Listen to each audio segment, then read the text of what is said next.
نحمده ونصلي على رسوله الكريم اما بعد فاعوذ باللہ من الشیطان الرجیم بسم اللہ الرحمن الرحیم۔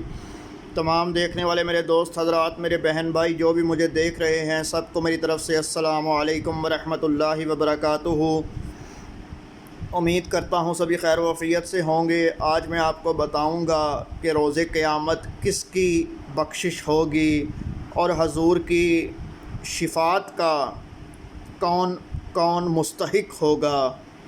حضرت ابو ہریرہ رضی اللہ تعالی عنہ روایت کرتے ہیں کہ میں نے ایک دن حضور اکرم صلی اللہ علیہ وآلہ وسلم سے پوچھا کہ روز قیامت آپ کی شفاعت کا مستحق کون ہوگا، تو آپ نے فرمایا مجھے پورا یقین تھا کہ تم سے پہلے مجھ سے یہ کوئی اور نہیں پوچھے گا، کیونکہ میں جانتا ہوں تمہیں حدیث کا بہت شغف ہے۔ روز قیامت میری شفاعت کا سب سے زیادہ مستحق یعنی کہ حقدار وہ ہوگا جس نے صدق دل اور خلوص قلب سے لا الہ الا اللہ محمد الرسول اللہ پڑھا، یعنی جس نے سچے دل سے اللہ کو ایک مانا